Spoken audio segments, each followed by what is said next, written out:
오늘은 어버이 주일입니다. 우리의 부모님을 마음에 담고 오늘 말씀을 들었으면 좋겠습니다. 오늘 저는 이 설교를 무슨 신학적인 설교를 하고 싶지 않아요. 우리 이야기를 한번 하면서 부모 공경 실천 프로젝트 말씀을 들으면서 구체적으로 우리가 부모님들을 어떻게 공경하고 사랑할 수 있을지 그런 방법론들을 찾아냈으면 좋겠어요. 자, 오늘 에베소서 6장을 읽었는데 에베소서 6장은 5장과 밀접한 연관이 있어요. 짝을 이루는 성경 책이에요. 5장에서 중심되는 말씀이 에베소서 5장 18절인데 술 취하지 말라 이는 방탕한 것이니 오직 성령 충만을 받으라 고 말씀하시는 거예요. 우리로 하여금 하나님의 자녀로 살아가기 위해서 성령 충만을 받아야 됨을 말씀하는 성경책이 바로 에베소서 5장이에요.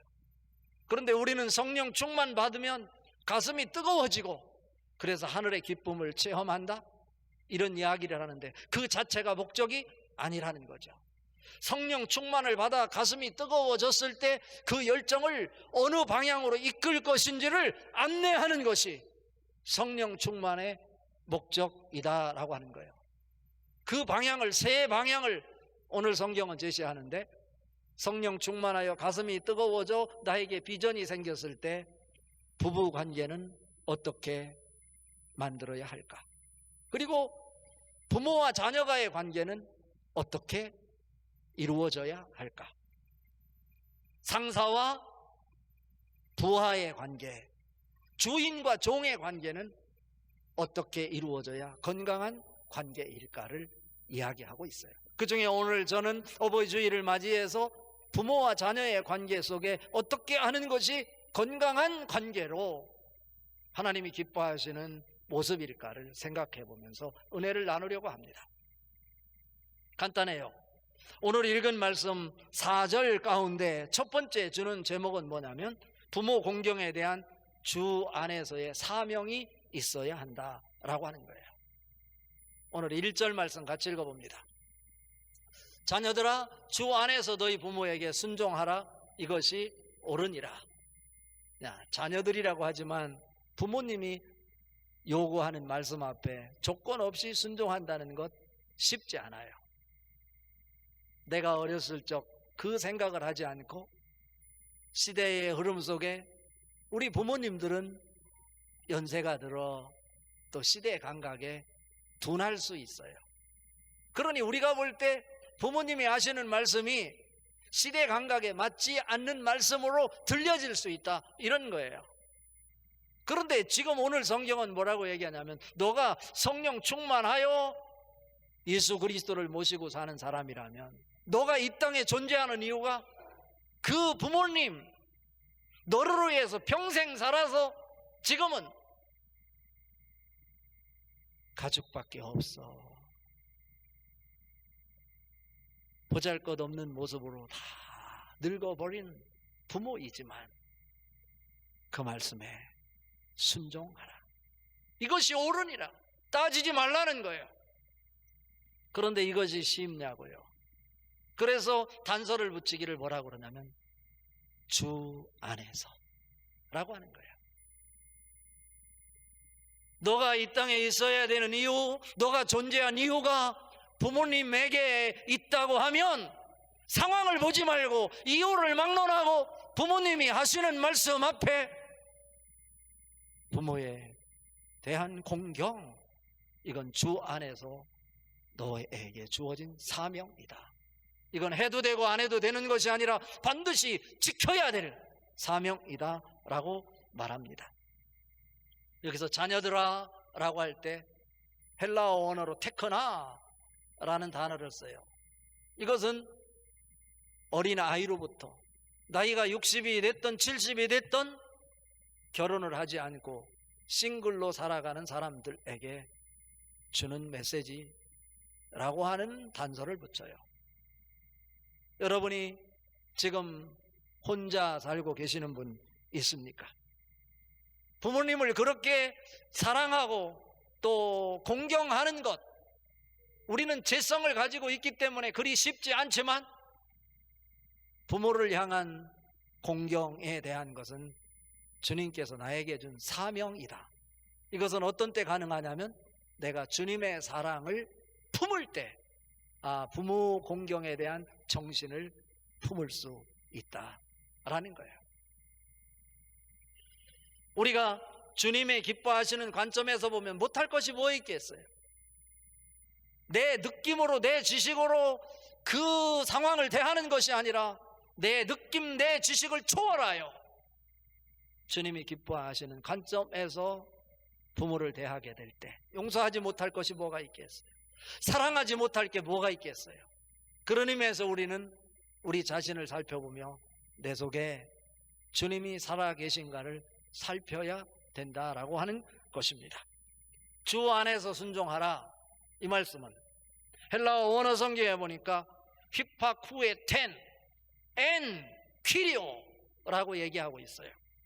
이 말씀은 무슨 말씀이냐면 군인이, 특히 상사가 부하에게 명령을 내릴 때 조건 없이 예 하고 그 요구에 응하는 것처럼 부모가 자녀에게 요구하는 것, 언제 무엇을 할지 항상 준비하고 긍정적으로 답변할 태세를 갖추고 있어야 한다라고 이야기하는 의미를 담고 있어요.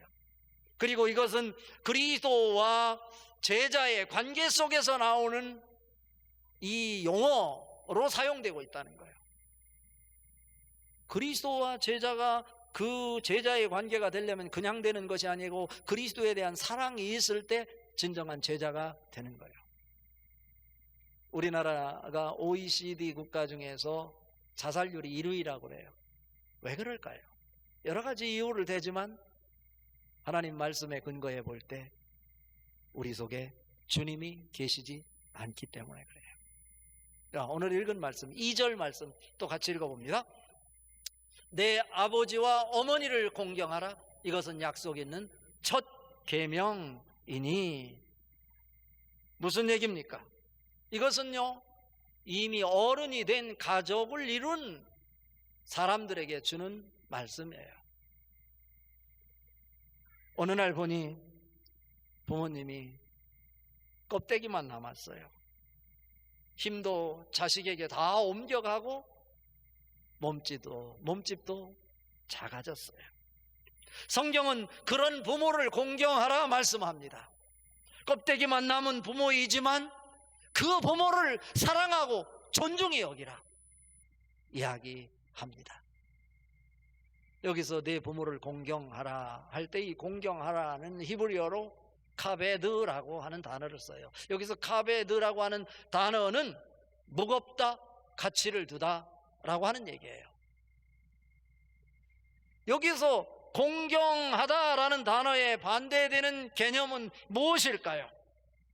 무게를 두다, 가치를 두다라고 하는 것의 반대의 의미는 아마도 가볍게 여기다 또는 경히 여기다, 우습게 생각하다, 이런 뜻일 거예요. 여러분은 여러분의 부모에 대해서 어떻게 생각하십니까? 오늘 2절 말씀에 내 아버지와 어머니를 공경하라. 이것은 약속이 있는 첫 계명이니 라고 했어요. 여기서 첫 계명이라고 하는 것도 헬라어로 프로테라고 그러는데 이것은 첫째 또 중요라는 의미예요. 첫째, 둘째의 이 첫째라기보다는 하나님이 약속한 계명 중에 아주 무게가 있는 중요한 계명 중에 하나다라고 얘기하는 거예요. 우리 부모님은 언제나 자식이 죽으라면 죽을 준비까지 하고 있는 자가 우리 부모예요. 우리가 어렸을 때 자라오는 동안 오늘의 이 자리에 있기까지 하고 싶은 말씀이 있었지만 하지 않고, 또 자녀가 어른이 되면요, 이 부모님들이 자녀가 마음 상할까 봐 눈치를 보고요, 또 자녀가 큰 소리를 치면 마음 상하고 속상해하고 남모르게 눈에서 눈물 흘리고 이러는 것이 우리 부모예요.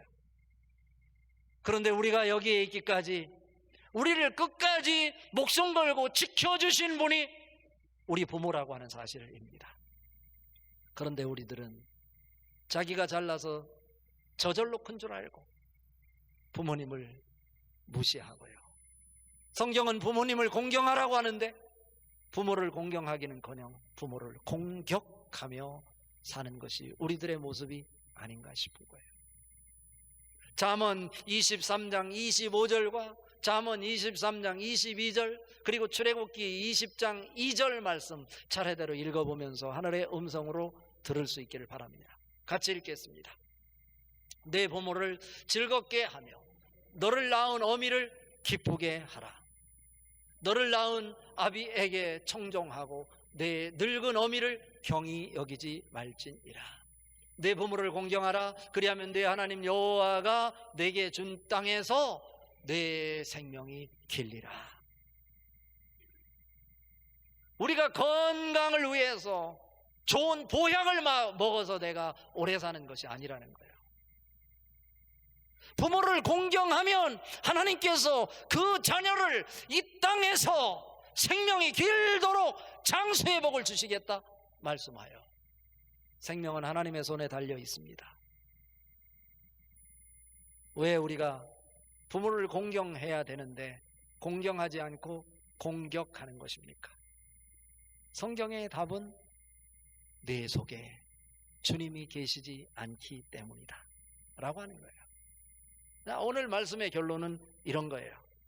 그렇다면 우리가 부모된 자로 또 자녀된 자로 자녀에게는 하나님의 섭리에 대한 믿음을 보이고 부모에게는 천국을 선물하는 사람이 되어야 한다 라고 하는 것입니다. 4절 말씀 같이 읽어봅니다.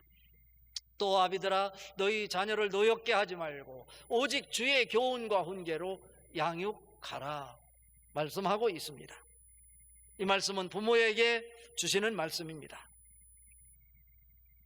건강한 가정을 여러분이 원한다면 여러분 자녀 하나님께서 주신 꿈이고 섭리가 그 자녀에게 담겨 있다는 사실을 기억하십시오.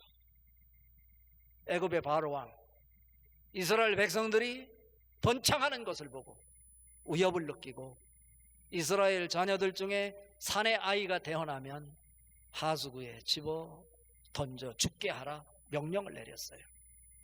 산 모뿐 아니라 산파 그 아이를 숨기면 그들도 같이 죽임을 당하리라 라고 온 나라에 방을 붙여서 명령 내렸어요. 그런데 그때 모세가 태어났어요. 그의 아버지였던 아므람, 그의 어머니였던 요게벳, 모세가 태어나서 큰 소리로 울어댈 때 가슴이 무너져 내리는 것 같았어요. 내 아들 죽게 되었다. 그런데 성경은 뭐라고 얘기합니까? 출애굽기 22장 2절에 보면 그가 잘생긴 것을 보고 그를 3달 동안 숨겨 키웠더라. 그리고 히브리서 11장 23절에 보면 아름다운 아이임을 보고 그를 3달 동안 숨겨 키웠더니, 사도행전 7장 20절에서는 이 당시의 상황을 해석하기를 뭐라고 그러냐면 하나님이 보시기에 아름다운지라고 이야기를 합니다. 하나님이 보시기에 아름다웠다는 얘기는 뭡니까?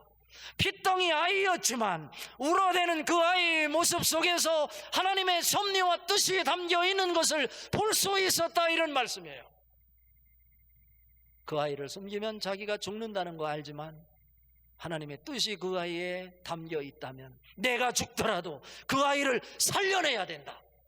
그리고 그 아이를 숨겼던 것입니다. 그래서 어떻게 됐습니까? 믿음장이라고 알려져 있는 히브리서 11장 24절에서 26절까지 모세에 대해서 이렇게 말합니다.